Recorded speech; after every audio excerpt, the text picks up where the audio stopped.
listening to Grind Less, Flow More. It is February 2011, and the big idea suddenly hits you. You're out of hustle culture and on a sabbatical. Alex, take us there.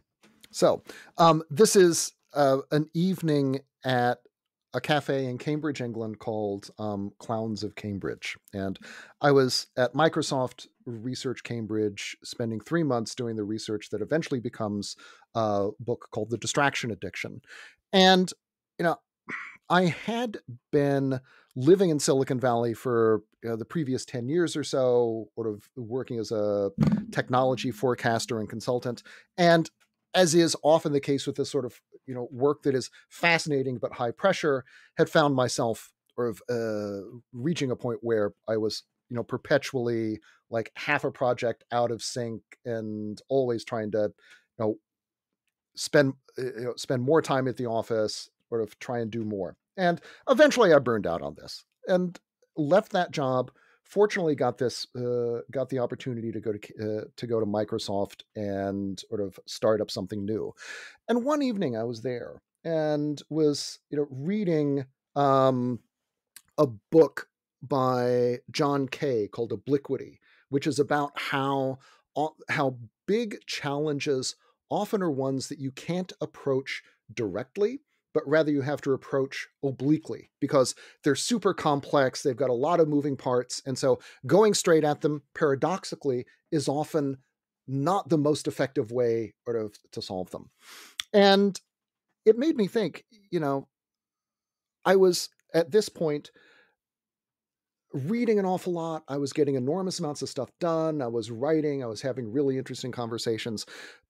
But I realized I didn't have that kind of sense of perpetual kind of time poverty and stress that was part of that, was just part of life in Silicon Valley. And it made me think, maybe our assumptions about or pressure and long hours as either the cost of doing business or of just necessities that we have to endure in order to do work that we're really passionate about to achieve great things in this world.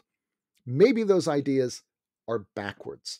Maybe in order to do really great work, we have to find ways of sort of building more of what I had discovered on this sabbatical, right? Sort of time going out on long walks, taking weekends and going traveling, doing interesting things that didn't directly feed into my work, but certainly stimulated my creativity. This was an idea that, there are some kinds of ideas that you have that kind of stick in your mind and won't go away. And even though I wrote this other book first, this was one of those ideas that just kept coming back. And eventually I started looking at the lives of, biographies of scientists or statesmen or inventors and realized that when you looked carefully at their daily schedules, you saw this kind of pattern that was similar to what I had found when I was on sabbatical. And that one of the keys to understanding what made them great, what allowed them to accomplish what they had, was that they all discovered this common pattern of sort of layering periods of work and rest, of taking leisure really seriously, finding time for it, and doing so in ways that allowed them to be more creative, to be more innovative, but also to have longer, more sustainable careers and more fulfilled lives. And so once I began to see this as a pattern across all kinds of lives, and also discovered that there was some interesting science that helped at least peel back some of our, sort of open up a little bit of the black box of what made this interesting or why this worked, I realized this was a story that I had to tell. But it really goes back to that evening at Clowns of Cambridge.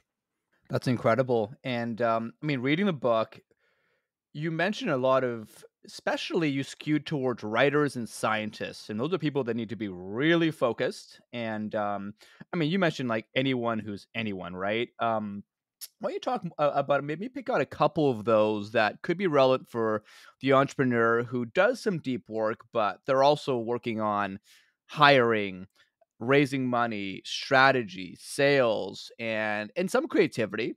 But let's see, Mhm. let's start with like the uber creative, and we'll kind of slide into how that can work into the workflow of the busy entrepreneur. Sure. So, you know, actually, one example that jumps to mind is Dwight Eisenhower during World War II. Right, he was Supreme Commander of Allied forces in Europe. He was tasked with with the project of assembling an army that would invade Europe and defeat Hitler and win the war. Now, this was an enterprise that his boss George Marshall thought required a huge amount of innovative thinking as well as managerial capacity and sort of logistical and political acumen. But fundamentally what he needed was someone who could envision all kinds of different possibilities and think creatively about this problem.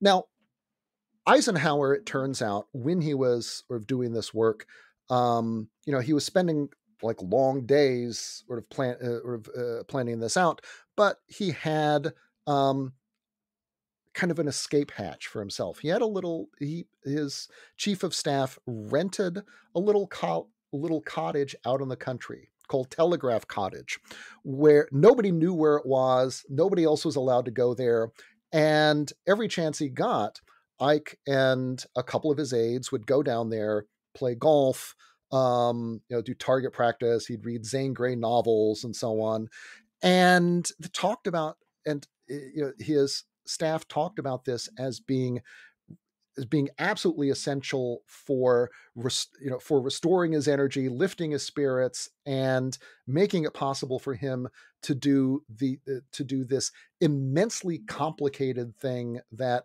ultimately helped win the war. And I think that this is so even for people who at a daily basis can't necessarily work rest into or of their daily schedules. If you've got a job that's very reactive, you're spending a lot of time with people, you're in a lot of meetings. It is as was the case for Eisenhower, having these clear boundaries, both physical and mental, where you can get away and put all of that behind you is really essential for sort of success the rest of the week.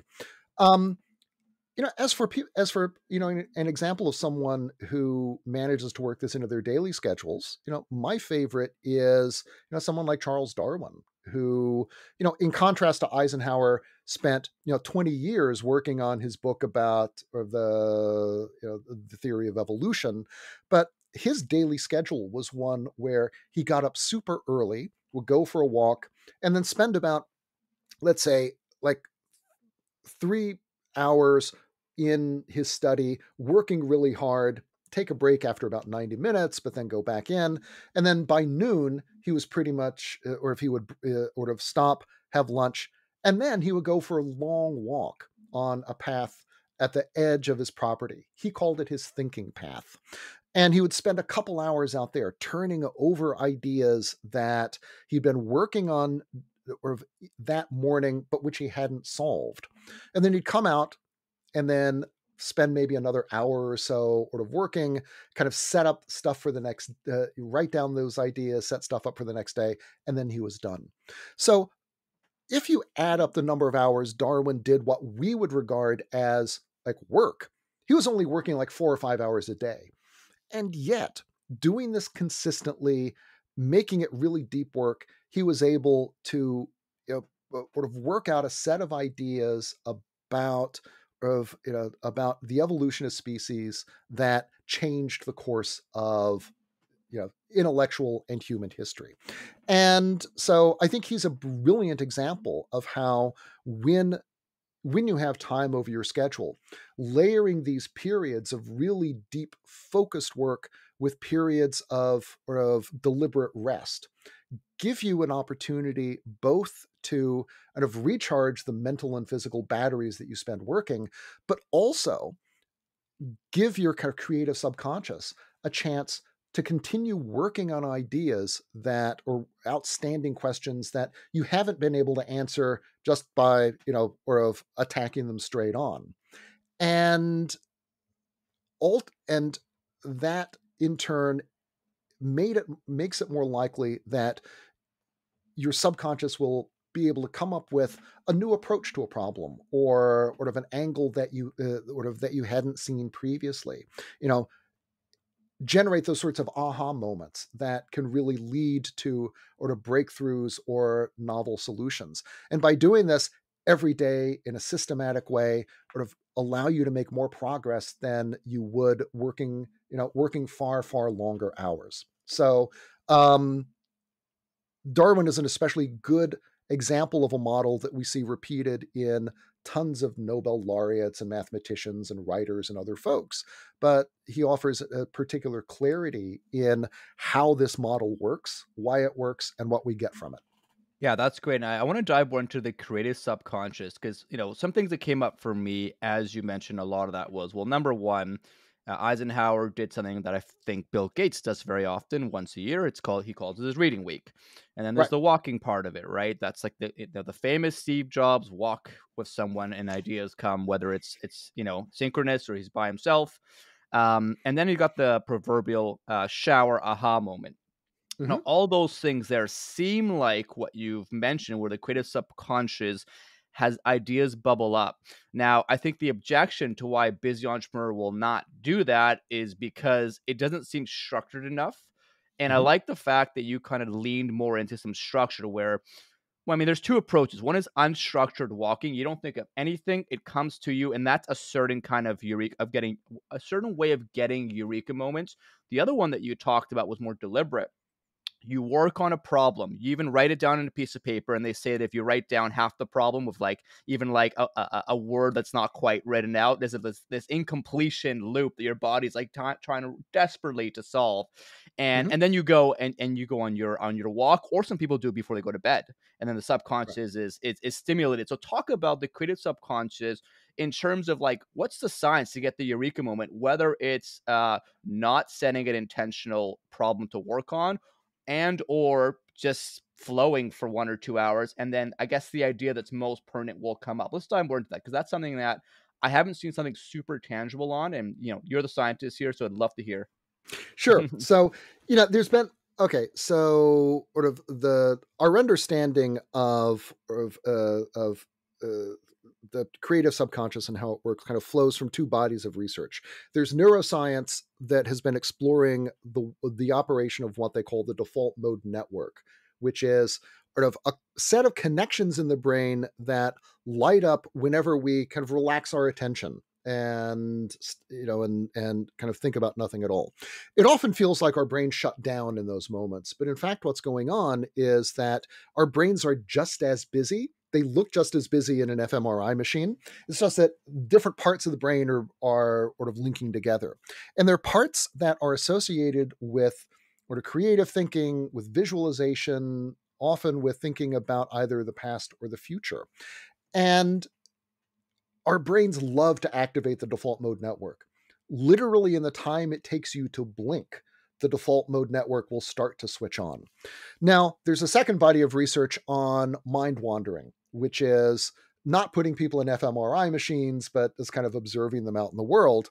And what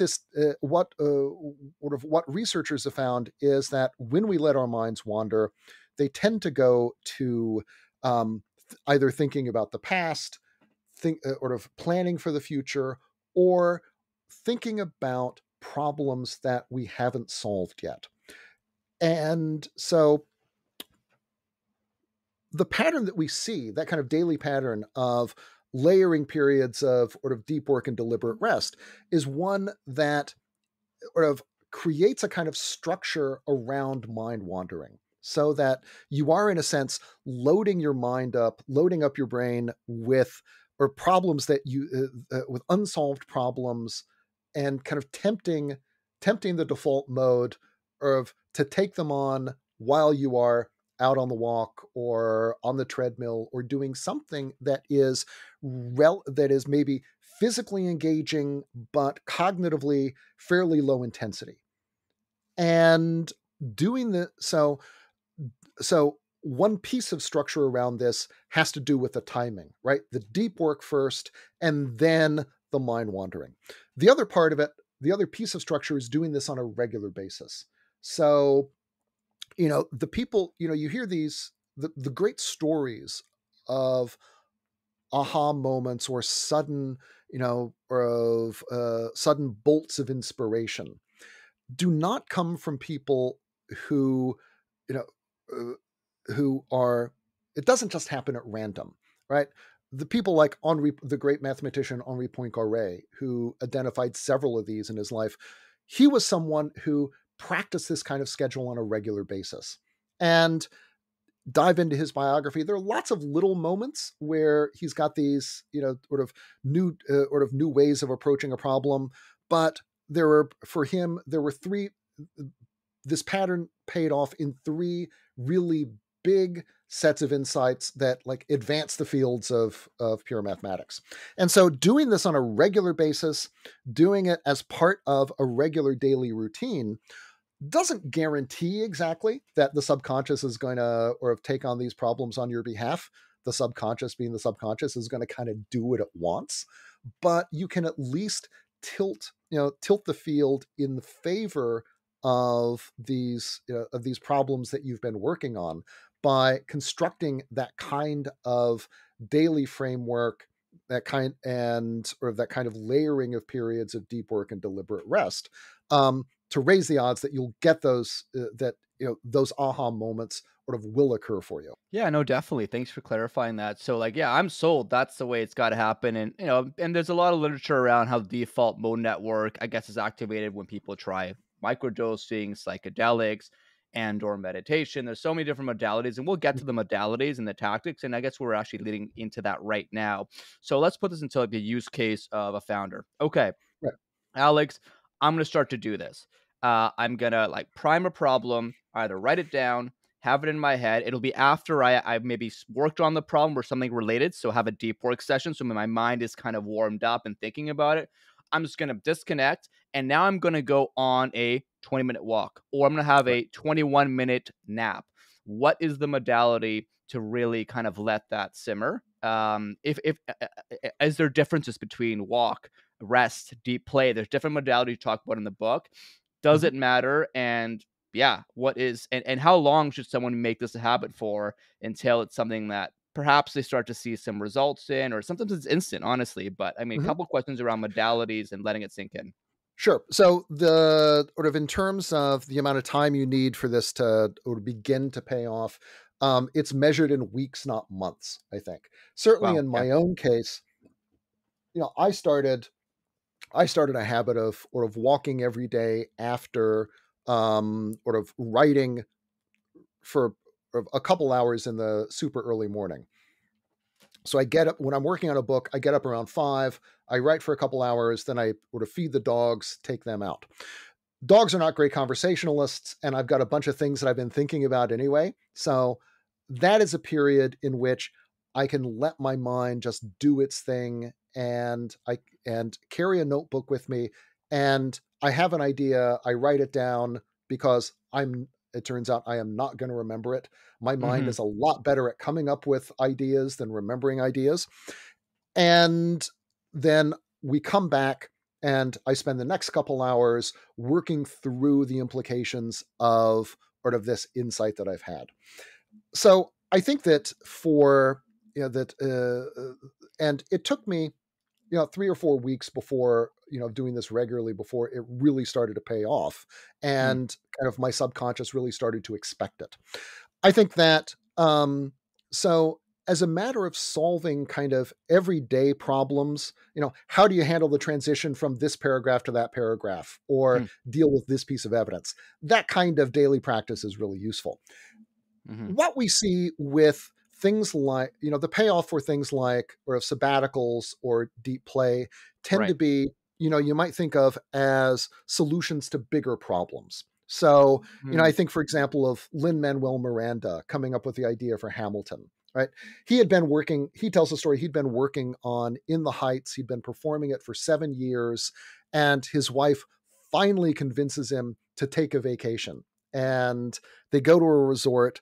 Before he leaves, he throws a copy of Ron Cherno's biography, which he hadn't started reading yet, in his suitcase. He's sitting by the pool. He starts reading it, and he says, "As soon as I gave my mind a break from In the Heights, Hamilton jumped into it." Now, it took him several years, of course, after that, sort of, Hamilton didn't just appear all at once. It was the idea of, a play, a musical about this, this marginal figure who, who has this incredible story in early America.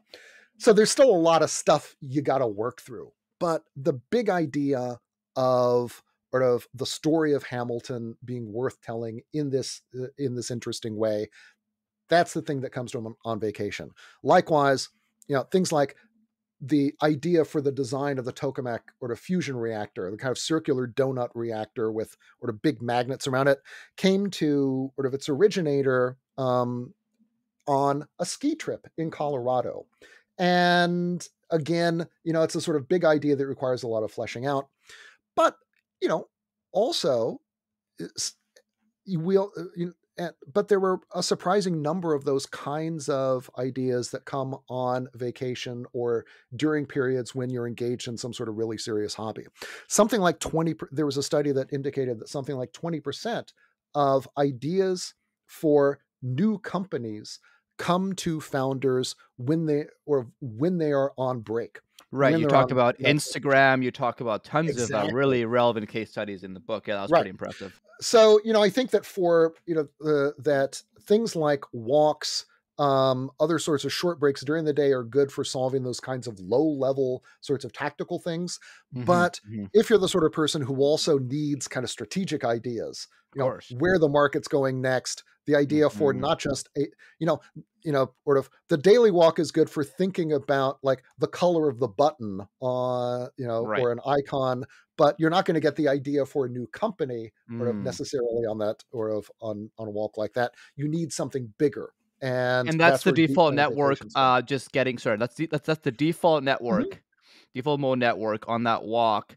It is being Yep. exercised at a surface level, but enough to help you break through problems. And then on the vacation, it's the same default mode network. It just has a bit more time to get rolling, or is that the same muscle we're talking about Yeah. there? Yeah. So far as we know, and this is Mhm. limited by not being able to, like put, we don't have portable fMRI machines that allow us to Right. follow, or to Soon, follow soon. people around out in the real world. But it does seem like the mechanisms for like small c creativity, Mm. and big C creativity are that seems to involve the same parts of the brain, just kind of sort of, and the difference has to do with what it's working on and how long it has sort of to operate. So, however, no matter what we call it, I think it is, the important takeaway is we have some knowledge about sort of how to create the conditions for both Mhm. solving those smaller tactical problems and the big strategic ones, and they revolve around of kind of taking rest more seriously rather than spending every moment of the day grinding away at problems. Mhm. Alex, let's try to have a very specific use case. Let's call it a rest audit on not just my flow and how I work on a daily, weekly, monthly basis, but probably a Hmm. lot of entrepreneurs. I'm going to try to like summarize some of the things that we've talked about here and put into Hmm. a real life story. Let's say I'm planning out my month, my weekly schedule, my daily schedule next month. This month I'm busy with things. I'm going to let it percolate, go on some walks, but I'm going to actually like design my schedule and set up those boundaries you talked about. So, number one, I am going to do my deep work in the morning on whatever it is. I'm going to go on a walk. And before the walk, I'm going to think actively of a problem. And it's going to be at least a 20-minute walk. Could be longer. I'm not sure. But I'm going to work on that problem. And then I'm going to come back and spend some more time solving out that problem, have lunch, maybe repeat it again. We'll see where that flows. But I feel like the morning routine is going to be like that. And then Hmm. I'm going to plan out a sabbatical. And let's be specific about this too, or rather a retreat. every month, maybe for 2 days, I'll go camping. Or maybe every quarter I'll go for a 4-day retreat. Or maybe do a 2-week vacation. If I'm allowed to do that as an entrepreneur, I think I am, but I've got to build systems around that. And that's gonna be a bit of my flow. I've got my my daily sort of my rest routine. I've got my, my quarterly retreats. I have my maybe monthly 2-day getaway. Is something like that a good cadence? And have I kind of encapsulated maybe a good rhythm to think about? Not to mention Mhm. perhaps 4-day work week. Like, let's talk about like how a founder can design their next 90 days with a Right. lot of these principles. Yeah, so I think that the kind of sort of morning routine that you described is great. I think that one of the things, if you get up super early, a lot of us tend to need a nap sometime after lunch, which is Right. Mhm. perfectly fine. That is sort of, it turns out to be, a 20-minute nap is sort of more restorative for you than sort of another cup of coffee in the afternoon. It Right. can, for some people, sometimes also be a time when, or if they might do a little bit of sort of creative thinking in that state between being awake and being asleep. Which I do, However, by the way. I right, usually do. brilliant. I mean, there's Mhm. it works. Sort of. It's, I think, a bonus if that happens, but rest is good on its own. I think another important thing is the more you're able to have strong boundaries between work time and non-work time, the better. Right? We assume that living in an always on world where we can carry our phones around, our offices around in our pockets, that we therefore have to be always on. But if you look at like studies of sort of fighter pilots or ER doctors or nurses, the ones who don't burn out on the job very tend to have tend to have really clear boundaries in their personal time, and so doing a little work to make yourself unreachable at least for part of the evening will, in the long run, I think pay great dividends. In terms of during the week, if you can set aside a couple, let's say a couple hours or 4 hours a week for sort of deeper, more strategic thinking time, sort of. I guess there's a distinction between sort of working at your business and working on it. Of This would course, be yeah, more very like, important. this would be more like the working on your business Mhm. kind of time. Then that's really important because, as a founder, that's the sort of stuff you're supposed to be doing. Do you recommend Then, that on, like, a Friday or a Saturday when you're not as reactive? Like, when's your you brain know, best poised for that work? Is there any research on it? No, but I think that sort of what I would recommend is set up a regular time for it, which, I mean, Mm, it'll make it more likely that you actually do it, of and you course. can design workflows or systems to help preserve it. And then I think that another thing is, the research on vacations tells us that vacations are really good, that the benefits of vacations peak around like day 7 in the Hmm, vacation itself, and okay. then the benefits are good for about 2 months or so. So in an ideal world, you should take like a week off every 3 months, Oh, wow. and that's rather than taking like 4 weeks during the summer. Um, Oh, okay, spread it out a bit more. Exactly. And Mm, indeed, like if you look at like the vacation schedules of very wealthy people, they tend to take shorter, more frequent vacations than hmm. taking 2 months off and and going and sort of wherever it is that super rich people go. Are these full Um, are these full disconnects, by the way? Like, if I'm next quarter gonna take a week off, which I'm getting uncomfortable yeah. thinking about, which is, I think, the problem with a lot of our culture, Mhm. is this like a straight vacation, phone off, no internet, out of office, or can I, like, work an hour a day just for the stuff I like? Or am I thinking about problems to solve, or am I just straight up free flowing and then having a notepad when ideas come to me like, "Let's put some boundaries on this vacation because I feel Yeah. like people may violate some." Keep it to a minimum. I can certainly understand that sort of the anxiety around coming back from vacation and then having so much work that you need another vacation to recover from sort of all the stuff you got to catch up with. The that, however, the more you are able to sort of structure and delegate tasks to other people, the more you know, the more you can disconnect with confidence. I think that we have you know all too often we fall prey to this kind of heroic ideal of the entrepreneur, which is that I am the only person who can solve it.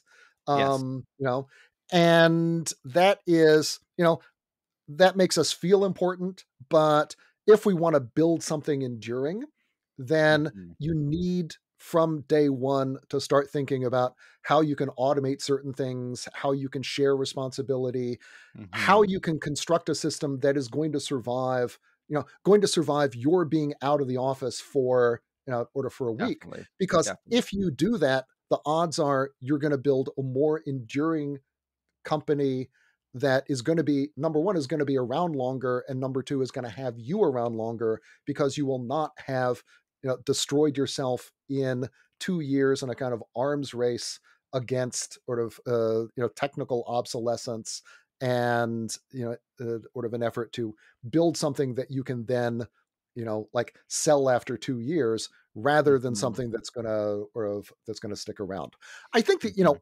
one other thing I would point out is that an awful lot of our assumptions about hustle culture and being always on, et cetera, came about in a period in the last decade where money was really cheap. There was a sort Mm. of set of economic conditions that created incentives for assuming that working titanically long hours for a quick exit was what success was going to look like. And it's not clear that those conditions are going to be or of it feels like those conditions are changing, right? Andreessen Horowitz is talking about going back into hardware and building things, and and it in Silicon Valley, at least, it feels like a lot of the dumb money has evaporated, Mhm. and people are more thoughtful about wanting to build things for or invest in things for the long run, rather than shiny blinky things around which you can get a quick exit. What Mhm. that suggests is that maybe you need also to rethink how you work as a leader, so Mhm. that sort of you don't build yourself a quick exit in the form of 90-hour weeks that are going to sort of force an exit upon you, but Mhm. rather working in a way that will let you build something more sustainable and be more sustainable yourself. And I think it's the example you set for your culture as well, right? I mean, yeah, I Oh think it's a yeah. definite mindset thing. And again, I really want to dig into the 4 hour or ha, Hmm. that's the Freudian slip from Tim Ferriss, but the 4 day work week, maybe 4 hours a day, depends on how you look at it. But Yeah. before we get into that, I like to ask a lot of our guests this, and you're starting to get into this definition. What do you define as the work grind? So I don't, beats me. I mean, I think that I suppose sort of, I think of grind as um, time of diminishing productivity where you are, in a sense, kind of working against your own fatigue in an increasingly fruitless attempt to solve problems that you could solve immediately the next day with a good night's rest. Love it. That's what I Great think definition. grind is. Yeah. I think Totally. grind is Totally. stupid. So, Yeah, I mean, definitely, but you're so sucked into the task. I just wanna solve it now, but I think patience and zooming out is something that is very hard to do, but, obviously, absolutely. that's been the theme of our conversation, so thanks for Right. that. No, and I think that, it takes time to to disaggregate, the kind of excitement of working on problems, or, Mm. the sense of absorption that you Mhm, can get from, to recognize that we can feel these even when we actually aren't making progress. And I think an important thing that separates someone who's a seasoned professional from someone who's new is being able to see that those are not exactly the same things. That feeling like you're in flow and actually getting work done, that's not a one-to-one match. Hmm. and being able to see that, okay, at the point where, or of I'm no longer really able to work as effectively on this problem by attacking it directly, I still may have enough, my brain may still have enough energy to work on it if I Right. go for that walk now. So Mhm. you've got a little of that kind of shadow of flow, that shadow of absorption, but you can still, you can attack the problem, but in this different kind of sort of modality. Yeah, love that, and, I think it's just about building, discernment, understanding your body, and, like, that's, like it's like people who try to do meditation and they do a minute and like I can't do this well. It's like what the monks built up to do. It's this discernment of flow and it can take a whole your whole life, but I think you got to start somewhere. Right. Alex, 4-day work weeks. I know that's a huge thing of something that you're advocating. You've got more data on that. Obviously, if you think of Basecamp and that's a famous Silicon Valley company that number one has I don't think they've raised any money and they've been remote first and they've done 4-hour or 4-day work weeks. And Jason Fried's pretty adamant about that. Mhm. Talk about, yeah, where do you see that going? And especially post pandemic, we're in February of 2023. How should leaders and entrepreneurs that are going to have teams, that are going to scale, they're going to be building these sustainable cultures? How do we think about that? Where's it all going? So, the 4-day work week is something that I got interested in, as a solution to the as an answer to the question. All right, it's cool if you're a Nobel Prize winner and you can organize your schedule to get as much rest as you want, but what about everybody else? And what I realized was that this is, for almost all of us, first of all, a collective action problem, in the sense that we all, we all have challenges with overwork and work life balance and finding time for or to deep work, and that we can best solve those problems collectively, that will yield more enduring, more sustainable solutions than the ones we can just try and come up with through our own private life hacks. It also turns out to be, the evidence tells us, really good for organizations. That they can become more productive, more profitable, and or to be or to better, more attractive places to work. And it's the key is that technology has actually made us a lot more productive, but those gains have been buried underneath overly long meetings and tech-driven distractions and poorly designed workdays. And so, in a sense, the 4-day week is already here. It's just buried underneath these outmoded ways of working. And so, if you can do a few simple things, redesign meetings, redesign the workday, use technologies in ways that help you get into flow, or to focus on your most important value added work, then it turns out the 4-day week is a lot more accessible than you might imagine. The other important thing is that it brings benefits to everybody, right? It's not just something that your top performers negotiate for themselves. That and it's also not the thing that, let's say, a working mom negotiates so that they can have more time with the kids, but which in the course of this might slow down the careers because they're no longer seen as, as hardcore and dedicated as they had been previously. Because it's something that everybody builds and achieves together, it's some it is sort of it's a it takes the search for better balance and more time from being a zero sum game to being a win-win. um I think all However, it is something that requires or of be, being embraced from the top. Every company every company that does this does it because they have a founder who believes in it and who also practices it themselves. I think for some founders, the 4-day week is a way of kind of enforcing better boundaries and giving themselves more time by by institutionalizing it and giving it to everybody. But no matter whether you start off wanting it for yourself, or you do it because you want to boost recruitment and retention, you want to compete with sort of bigger companies for sort of outstanding talent, or you want to solve other enduring problems that individual, sort of individual efforts or mindfulness classes or the flexible work programs have not solved. It is important for leadership to practice this and to do it sort of themselves, because if they don't, nobody else is going to take it seriously. So, but the good news is founders benefit from it as much as anybody, and it's something that everyone can. And it turns out to be a great way of of incentivizing everybody to build something that is that is great for them both immediately and good for the company in the long run. Yeah, sustainability in every sense of the word. One part of sustainability, I guess, for people's joy and happiness, what really caught my attention in the book that you wrote, specifically Rest, and you've got a few fantastic books, was deep play. Hmm.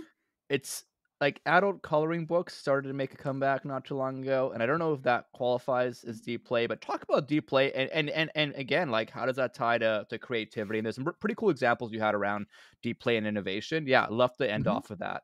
Sure. So, we often think of hobbies or, or to sports or things as competitors with our working lives, right?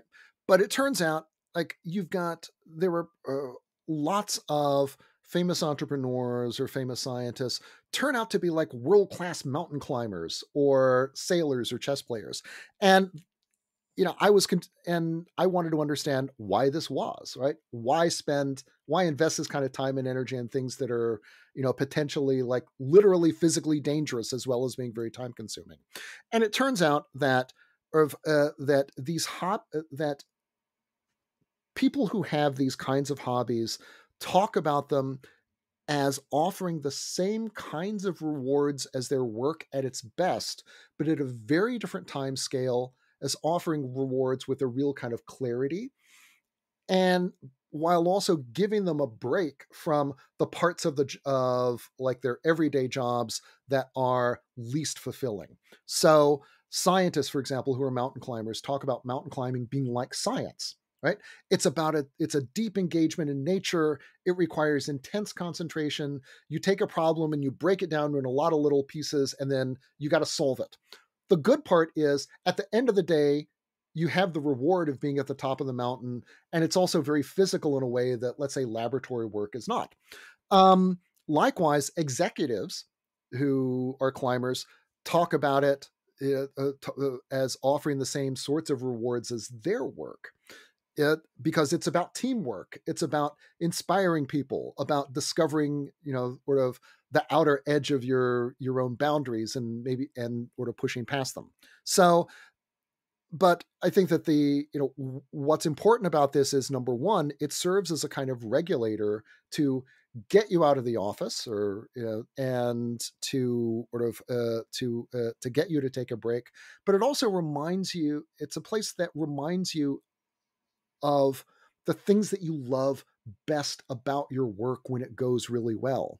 And I think that that can serve as a sort of, it can kind of, rediscovering that kind of passion is important for allowing you to keep going through those periods where this, sort of that are sort of the long march rather than, rather than, the inspired sprint. And so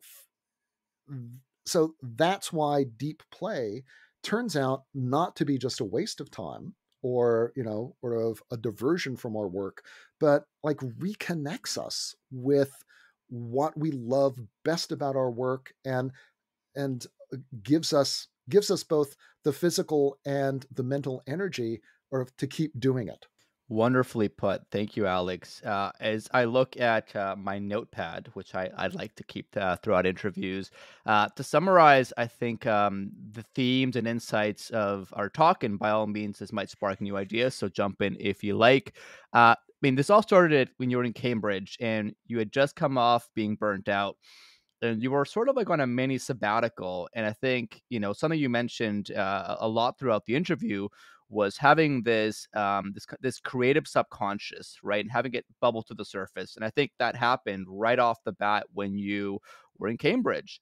And all the stories you gave, whether it's Eisenhower, Darwin, and you gave a lot of the micro of walking, daily planning, napping, deep play. And you also zoomed out to the macro, right? Which was the sabbatical, the 7-day vacations. It was very cool to see the science and the structure and the case studies of how resting so that your creative subconscious can give you breakthrough ideas and joy. I thought was like really well put. And I think a lot of entrepreneurs overlook that. And it's so Mhm. easy to, because you're not sold on it. It's not designed in hustle culture. But as you said, hustle culture is actually a new phenomenon because of, I mean, think about why education's broken. Oh, it was the industrial age, there was a different world, and there was a certain reason for that. It just hasn't modernized. This, as you said, from the last 10, 20 years, mainly Silicon Valley, because people wanted to exit within 2 years in unsustainable ways, and some Mhm. did. Fine. Many did not. That is why there's a hustle culture. But now people are, now that we're in, perhaps let's call it a mini recession, people are stepping back, not just with what makes a great company, but what's sustainable for my health. Like, what's the Right. long term game? And I think it was very nice to see you put that all together. And I know I want to take more vacations. And if I feel like that's productive and it's setting a good example for my staff and for our stakeholders, I mean, that's pretty amazing. So I love that you're at the forefront of this. And I think our entrepreneurs can definitely take many things from our conversation and also do a deeper dive into your books. Brilliant. I couldn't have said it better myself. Alex, thanks so much and flow well. Really appreciate you and keep doing the great things you're doing. Thanks for having me on, Paul. It's a real pleasure. Likewise.